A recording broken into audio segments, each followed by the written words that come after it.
बिस्मिल्लाहिर्रहमानिर्रहीम। अस्सलाम वालेकुम। मैं मुज़म्मिल अवान इस खबर के साथ हाजिर हूँ कि सुप्रीम कोर्ट ऑफ पाकिस्तान में फैज़ाबाद धरना केस की समाअत हुई। सुप्रीम कोर्ट के 3 रुकनी bench chief justice of Pakistan justice Qazi Faez Isa की सरबराही में 3 रुकनी बेंच ने इस केस की समाअत की। Chief justice of Pakistan justice Qazi Faez Isa, justice Athar Minallah और जस्टिस अमीनुद्दीन खान, 3 ऑनरेबल जजेस ने इस केस की समाअत की। वही पुरानी बातें जो मैंने आपसे की हैं, ज़्यादा इसमें डिटेल से बात नहीं करूँगा। कुछ मेन पॉइंट्स हैं जो आपके साथ डिस्कस करूँगा और बताऊँगा कि इस बुनियाद पर जो बड़े इम्पॉर्टेंट और बड़े अहम रिमार्क्स हैं जो मैं समझता हूँ कि जो इस केस की बुनियाद हैं। और ये एक टेस्ट केस ज़रूर है इदारों के लिए भी, पाकिस्तान की जो है वो आप समझ लें कि अदालत के लिए भी।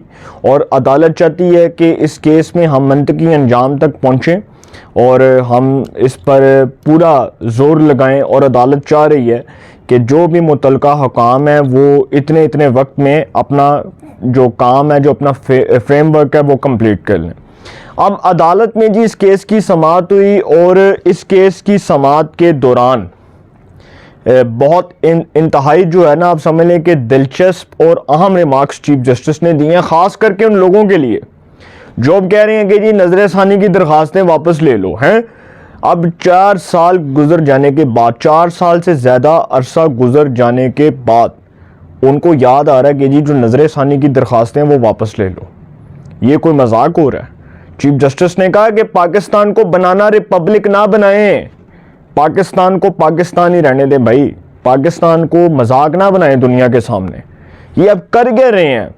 पहले आपने नजर सानी की दरखास्तें बड़े शौक से दायर की थी, तब आप भागे भागे अदालतों में दरखास्तें लेकर आते थे, और अब आप अदालत में आकर कह रहे हैं कि जी हमें नजर सानी की दरखास्त वापस लेनी है।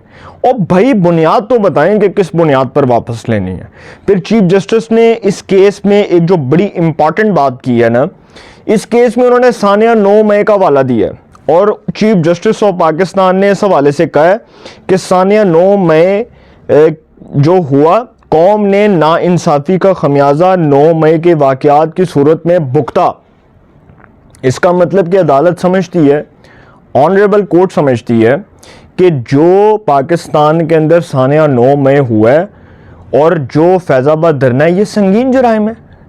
फैज़ाबाद धरना को अगर आप साइड पे रखें तो सुप्रीम कोर्ट समझती है कि 9 मई भी एक संगीन जुर्म हुआ, और वो जो रियासती रेट को चैलेंज किया गया, जो पाकिस्तान के दायरे को नीचा दिखाया गया, जो पाकिस्तान के दायरे को मैनिपुलेट करने की साजिश की गई, उसमें जो जो हाथ इन्वॉल्व थे उनको कैफरे किरदार तक पहुंचाया जाए, उनको उनके मंतकी अंजाम तक पहुंचाया जाए और उनको सजाएं दिलवाई जाए। दरअसल अदालत ये चाहती है कि जिन लोगों ने पाकिस्तान के इदारों को नीचा दिखाने की कोशिश की, पाकिस्तान के अंदर रहकर दुश्मन का किरदार अदा करने की कोशिश की और सर की, इमलाक को नुकसान पहुंचाया, तोड़ फोड़ की, जिना हाउस कोर कमांडर हाउस पर हमला किया, लोगों को जो है वो थ्रेट किया, पूरी रियासत को यरगमाल बनाया, और उसके बाद कहा गया है इमरान खान साहब हिटलर जमा हिटलर, दबंग हिटलर, यही कौन है इमरान खान साहब नो। तो वो फिर कहते थे कि जी मैं तो हुक्म करूंगा तो लोग सड़कों पर आ जाएंगे और पीडीएम को मुंह छुपाने की जगह नहीं मिलेगी। सर आज इमरान खान साहब खुद इस रियासत के अंदर डिक्लेयर हो गया मुजरम। ये मैंने नहीं किया, ये उनके अपने कामों ने किया, ये उनके अपने करतूतों ने, अपने अमाल नामों ने, अपने सियादबों ने किया कि इमरान खान साहब आज अगर जेल में है तो सर वो किसी वजह से है ना, उनको रियासत ने तो मुजरम डिक्लेयर नहीं किया, वो खुद अपने करता धरतों की वजह से डिक्लेयर हुए हैं मुजरम, और खुद अपने किरदार और अपने इकदामात की वजह से मुजरम डिक्लेयर हुए हैं। अब आते हैं जी इस पर असल पॉइंट जो है वो, सुप्रीम कोर्ट ने फैज़ाबाद धरना केस की समाअत के दौरान कहा कि मौजूदा हुकूमत और इलेक्शन कमीशन फैज़ाबाद धरना फैसला तस्लीम करके अमल दरामद का कह चुके हैं। वफाकी हुकूमत ने फैसले पर अमल दरामद के लिए कमीशन बना दिया। उम्मीद करते हैं कि कमीशन 2 माह की मुकर्ररा मुद्दत में कार्रवाई मुकम्मल कर लेगा। सुप्रीम कोर्ट ने कहा कि इलेक्शन कमीशन ने तहरीक लब्बैक पाकिस्तान की फॉरेन फंडिंग की जांच पड़ताल के लिए 1 माह का वक्त मांगा था। इलेक्शन कमीशन तहरीक लब्बैक पाकिस्तान की फॉरेन फंडिंग के मुतल्लिक 1 माह में रिपोर्ट जमा करवाए। तहरीक लब्बैक पाकिस्तान की फ़ॉरेन फंडिंग से मुतल्लिक जो रिपोर्ट है वो 1 माह में जमा करवाए, सुप्रीम कोर्ट का हुक्म। फिर सुप्रीम कोर्ट ने कहा कि शेख रशीद से बार बार पूछा नजर सानी दरख्वास्त क्यों दायर की, और बात दस किस वजह तो की बुनियाद सी तेरी कि तू नजर सानी दरख्वास्त दायर की थी सुप्रीम कोर्ट से। उस टाइम खैर सर प्रोजेक्ट इमरानिया, इससे ज़्यादा मैं बात नहीं करूँगा। शेख रशीद से बार बार पूछा 4 साल 8 माह तक नजर सानी दरख्वास्त वापस क्यों नहीं की। शेख रशीद ने कहा कि उन्होंने गलत फहमी की बुनियाद पर नजर सानी दरख्वास्त दायर की। चीफ जस्टिस ने कहा कि सबको मालूम है कि ये सब कौन करवा रहा था, लेकिन किसी में नाम लेने की हिम्मत नहीं। शेख रशीद ने नजर सानी दरख्वास्त दायर की, अब 4 साल बाद वापस ले रहे हैं। पाकिस्तान मजाक नहीं, इसको मजाक ना बनाएं। अदालत ने शेख रशीद की नजर सानी दरख्वास्त वापस लेने की बुनियाद पर खारिज कर दी। जस्टिस अतर मिनिल्ला ने कहा कि शेख रशीद का नाम ISI की रिपोर्ट में था। शेख रशीद खुद पार्लियामेंटेरियन थे, ISI के खिलाफ कार्रवाई नहीं की, सवाल किया। सुप्रीम कोर्ट ने कहा कि वफाकी हुकूमत के ये मैं आपको बाद में पढ़कर सुनाता हूँ। इस दौरान अटॉर्नी जनरल ने इंक्वायरी कमीशन का सुप्रीम कोर्ट को नोटिफिकेशन पेश किया। इस दौरान अटॉर्नी जनरल ने इंक्वायरी कमीशन का नोटिफिकेशन सुप्रीम कोर्ट में पेश किया और बताया कि इंक्वायरी कमीशन फैज़ाबाद धरने के महरकात की तहकीकात करेगा। चीफ जस्टिस ने सवाल किया, क्या इंक्वायरी कमीशन में वजारत दिफा के किसी नुमाइंदे को शामिल किया गया और क्यों शामिल नहीं किया गया। हुकूमती कमीशन या तो आंखों में धूल झोंकने के लिए है या फिर नई तारीख लिखेगा। हमें उम्मीद है इंक्वायरी कमीशन आज़ादाना और शफाफ तहकीकात करेगा। TORs में ये क्यों नहीं कि कैसे एक साथ 9 नजर सानी दरख्वास्तें दायर की गईं। TORs में आगे जी है, TORs एक साथ नजर सानी दरख्वास्तें दायर होना हादसा था। TORs में नहीं कि एक साथ नजर सानी दरख्वास्तें दायर होना हादसा था या किसी हदायत पर हुआ। अदालत ने वफाकी हुकूमत को इंक्वायरी कमीशन के TORs में एक इजाफा करने की हदायत की। उसके बाद सुप्रीम कोर्ट ने कहा कि वफाकी हुकूमत के तश्कील करदा कमीशन को देखना होगा किसके कहने पर नजर सानी दरख्वास्तें दायर हुई। शेख रशीद की नजर सानी दरख्वास्त अदम पैरवी पर खारिज की जाती है। सुप्रीम कोर्ट ने कहा कि फैज़ाबाद धरना फैसले पर अमल दरामद केस की समाअत मज़ीद 22 जनवरी 2024 को तक मुलतवी कर दी गई है और अब इसकी अगली समाअत जो है वो 22 जनवरी 2024 को होगी। मतलब 2 महीने का गैप आ गया सर।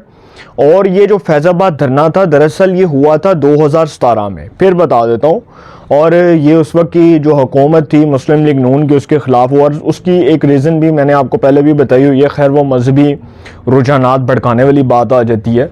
तो वो जो धरना था उसमें उस वक्त के जो DGC थे ना जनरल फैज़ हमीद, और उस वक्त के जो चीफ ऑफ आर्मी स्टाफ थे जनरल रिटायर्ड कमर जावेद बाजवा, अब तो खैर दोनों रिटायर हो गए हैं, तो दोनों ने उस मुआहदे पर दस्तखत किए थे जो तहरीक लब्बैक पाकिस्तान के साथ हुआ था।